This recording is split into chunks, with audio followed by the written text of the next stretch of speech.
who's actually getting value out of a high-end fish finder like the Lowrance Elite FS, and who would be better off putting that money toward a simpler depth sounder? If you're wondering whether the price tag makes sense for a weekend angler versus a serious tournament player, you're not alone. Link is in the description if you want to check the product details on Amazon. Let's walk through the real-world considerations that decide if this unit lands in your boat's console or stays on the shelf. First, picture the moment you launch a 15-foot base boat on a warm summer lake. You drop the transducer, flip on the 9-inch multi-touch display, and the screen instantly splits into sidescan, downscan, and chirp layers. That active imaging 3-in-1 blend is the core of the Elite FS, and it's where the device starts to differentiate itself. For anglers who spend hours hunting structure, the sidescan gives a crisp silhouette of drop-offs, submerged trees, and brush piles.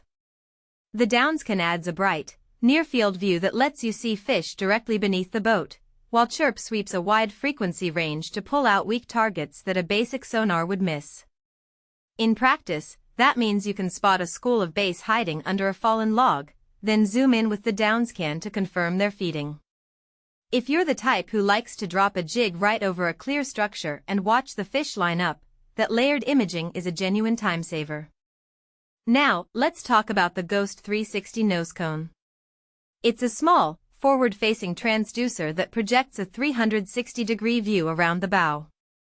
On a narrow river, you can see the opposite bank's weed beds without turning the boat, and on a larger lake it helps you detect floating debris or a school that's approaching from the side. The trade-off, however, is a bit of added drag and a modest power draw. If your boat runs a modest 12-amp alternator, you'll notice the extra load during long days on the water. Most owners report that the benefit outweighs the drain, but for a tiny skiff with a single-digit amp battery, the Ghost 360 could be a reason to skip this model. Installation is where Lowrance tries to win over the hesitant buyer. The transducer comes as a 3-in-1 unit that plugs into a single port, and the mounting hardware is designed for a quick bolt-in on most hulls. I've watched a few DIY videos where a first-time installer gets the Nosecone on in under 30 minutes, which means less time wrestling with brackets and more time actually fishing. That ease of setup is a strong point for anyone who isn't comfortable sending the boat to a dealer. On the downside, the unit does assume you have a compatible power source and a mount that can accommodate a 9-inch screen. If you're on a compact kayak or a small john boat with limited console space, the screen may dominate the dashboard and make other controls harder to reach. The networking capabilities are another practical area to consider. The Elite FS can talk to other Lowrance devices' radar, autopilot, or additional sonar modules through full networking. In a multi-boat scenario, like a family outing where the captain has the main unit and the kids have handheld displays, you can sync waypoints and fish-finding data across every screen. That's a genuine convenience if you already own other Lowrance gear.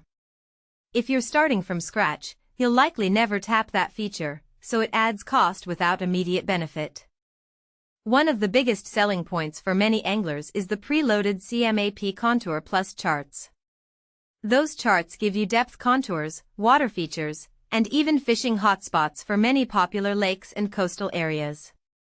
In my own experience, having those maps baked in means you can plot a route before you even drop a line, then switch to real-time imaging the moment you reach a promising spot. The caveat is that the charts are region-specific. If you fish in a remote inland lake that isn't covered, you'll be left with a blank map and will need to rely on external GPS data. For a traveler who chases tournaments across the country, you might end up buying additional map updates, which adds to the total cost of ownership. So, who should actually buy the Lowrance Elite?